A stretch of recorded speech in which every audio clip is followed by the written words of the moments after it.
অবশ্যই অবগত আছেন, আমরা দুইটি বিষয় নির্ধারণ করেছি।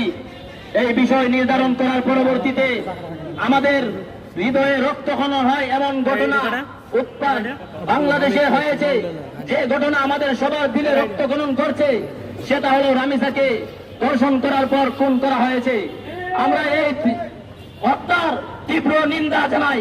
আমরা জানাতে চাই সরকার প্রধানকে, আজ দেখেন আপনি পূর্বে তাকিয়ে দেখেন সপ্তাহে হত্যা করা হয়েছে, বিচার করা হয় নাই। আসিয়ার বিচার করা হয় নাই, 24-এ গণহত্যা হয়েছে, বিচার করা হয় নাই। 21-এ গণহত্যা হয়েছে, বিচার করা হয় নাই। এগুলোর পিলখানায় গণহত্যা হয়েছে, এগুলোর বিচার না হওয়ার কারণে আজ এই দর্শকরা আমার বোন রামিসাকে হত্যা করার সাহস পেয়েছে। আমরা স্পষ্ট ভাষায় বলতে চাই, সরকার শুধু সান্ত্বনা দিলে চলবে না, অতি সত্বর আমার বোন রামিসার খুনিদেরকে অতি সত্বর জাতির সামনে তাদেরকে হত্যাকাণ্ড বাস্তবায়ন করতে হবে। আমাদেরকে স্মরণ রাখতে হবে, আজ যদি বাংলার জমিনে শরিয়া আইন জারি থাকতো তাহলে আমার এই বোন ধর্ষিতা হতো না। আর যদি শরিয়া থাকতো তাহলে বাংলাদেশে আমাদের এই কচি কচি বোনদেরকে দর্শন করার সাহস পেত না।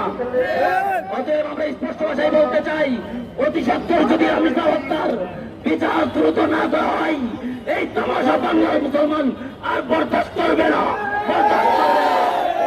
অতএব আমরা যে বিষয় নিয়ে মাঠে নেমেছি, ইনশাআল্লাহ আন্দোলন চলবে। যারা উপস্থিত হয়েছেন সবাইকে মোবারকবাদ এবং সামনে যে কোনো আন্দোলনে আপনাদের উপস্থিতি কামনা করে আমি আমার বক্তব্য শেষ করলাম। নাসরুন মিনাল্লাহি ওয়া ফাতহুন করিব।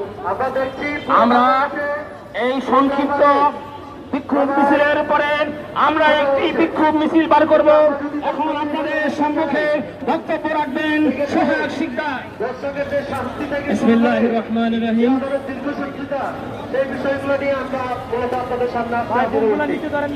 আসলে এটা বক্তব্য রাখার বিষয় না, অত্যন্ত নিন্দনীয় বিষয়। আর কবে আমাদের দেশের বিবেকের চোখ খুলবে, মানুষের চোখ খুলবে? আর কবে আমাদের দেশের যারা দেশ পরিচালনার ভার নিয়েছেন, যারা সরকার প্রধান আছেন, তাদের কবে আর বিবেকের চোখ খুলবে?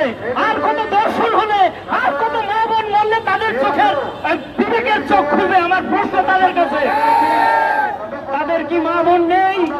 একবার চিন্তা করেন, দেশ প্রধান, আপনার তো একটা মেয়ে আছে, আপনি একটু চোখ বন্ধ করে দেখেন, এই মেয়েটা যদি আপনার হতো আপনার কি কষ্টটা লাগতো? হয়তো আপনার মেয়ে প্রোটোকলে থাকে বিদায় আজকে আপনার কোনো টেনশন নেই, চিন্তা নেই।